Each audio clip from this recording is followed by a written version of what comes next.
Hello friends, welcome back to my channel.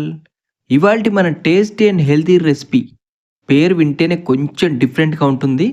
Taste మాత్రం సూపర్గా ఉంటుంది. ఈ కర్రీని మనం వైట్ రైస్లో కానివ్వండి, చపాతీలో కానివ్వండి, ఎలా తిన్నా టేస్ట్ మాత్రం అద్దిరిపోతుంది. ఆ రెసిపీ ఏంటో అని వెయిట్ చేస్తున్నారా? అది ఇదేనండి, బాదాం కర్రీ. పేరు డిఫరెంట్గా ఉన్నా సూపర్గా ఉంటుంది. ఒక్కసారి నా స్టైల్లో ట్రై చేయండి. ముందుగా ఈ బాదం కర్రీ చేసుకోవడానికి బాదం పప్పు తీసుకొని దీన్ని ఓవర్ నైట్ నానబెట్టండి.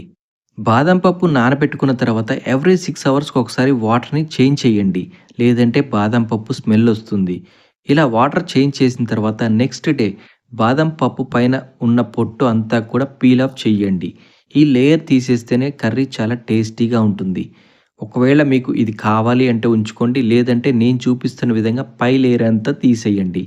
ఇలా లేయర్ తీసిన తర్వాత బాదం పప్పు అంతా కూడా ఇలా ఒక బౌల్‌లో కలెక్ట్ చేసుకోండి.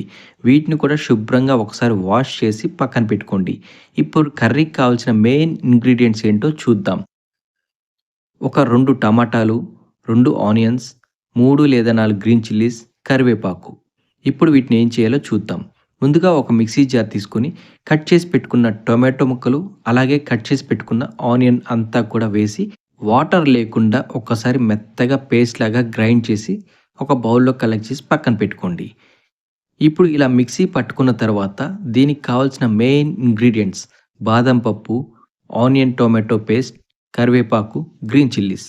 ఇలా ఇవన్నీ రెడీ చేసుకున్న తర్వాత స్టవ్ పైన ఒక ప్యాన్ పెట్టుకొని ఇందులో 2 లేదా 3 టేబుల్ స్పూన్ ఆయిల్ వేసుకోండి. ఆయిల్ హీట్ అయిన తర్వాత ఇందులో బిర్యానీ దినుసులు అన్నీ కూడా వేసుకోండి. ఈ కర్రీ చాలా టేస్టీగా ఉంటుంది. లవంగాలు, ఇలైచి, చెక్క, జాజికాయ, జాపత్రి, అనాస్ పువ్వు, మరాఠీ మొగ్గు, షాజీరా. ఇలా ఇవన్నీ వేసుకున్న తర్వాత ఒకసారి లైట్‌గా ఫ్రై చేయండి. దీంతో పాటుగానే ఒక టేబుల్ స్పూన్ జీలకర్ర కూడా వేసుకోండి. ఇది వేగిన తర్వాత ఇందులోని కరివేపాకు అలాగే గ్రీన్ చిల్లీస్‌ని కూడా వేసుకోండి. గ్రీన్ చిల్లీస్ వేసుకునేటప్పుడు మధ్యలోకి కట్ చేసి వేసుకోండి. ఇలా ఇవన్నీ వేగిన తర్వాత ముందుగా గ్రైండ్ చేసి పక్కన పెట్టుకున్న టొమాటో, ఆనియన్ పేస్ట్‌ని కూడా అంతా ఇందులో వేసి ఒకసారి బాగా కలిసేలాగా మిక్స్ చేయండి. ఇలా మిక్స్ చేసిన తర్వాత స్టవ్‌ని మాత్రం ఖచ్చితంగా లో ఫ్లేమ్‌లోనే ఉంచి వేయించండి. లేదంటే ఇదంతా కూడా మాడిపోతుంటుంది. కాబట్టి మీరు స్టవ్‌ని లో ఫ్లేమ్‌లో ఉంచి ఇలా ఆయిల్ పైకి తేలే వరకు వేయించండి. ఇలా వేగిన తర్వాత ఇందులోనే ఒక టేబుల్ స్పూన్ పసుపు, అలాగే 1 table spoon fresh ginger garlic పేస్ట్‌ని కూడా వేసుకోండి. ఫ్రెష్ జింజర్ గార్లిక్ పేస్ట్ వేస్తేనే ఈ కర్రీ చాలా టేస్టీగా ఉంటుంది. దీంతో పాటుగానే 1 టేబుల్ స్పూన్ సాల్ట్ కూడా వేసుకోండి. సాల్ట్ అనేది మీ రుచికి తగ్గట్టుగా అడ్జస్ట్ చేసి వేసుకోండి. ఇలా ఇవన్నీ వేసుకున్న తర్వాత ఇదంతా కూడా ఈ టొమాటో గ్రేవీలో కలిసేలాగా ఒకసారి బాగా మిక్స్ చేసుకోండి. ఇలా అంతా మిక్స్ చేసుకొని పచ్చి వాసన పోయే వరకు ఉడికించండి. ఇలా బాగా మిక్స్ చేసి ఉడికిన తర్వాత ఇందులోనే రుచికి సరిపడా 1 టేబుల్ స్పూన్ కారాన్ని కూడా వేసుకోండి.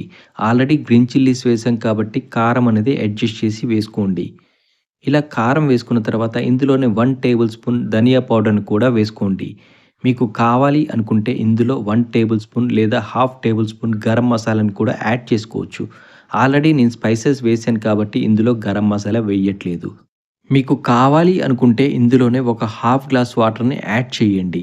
వాటర్ యాడ్ చేయటం వల్ల కర్రీ మంచిగా ఉడుకుతుంది. అలాగే గ్రేవీ కూడా వస్తుంది. దీన్ని చపాతీలోకి తిన్నట్టయితే టేస్ట్ మాత్రం సూపర్‌గా ఉంటుంది.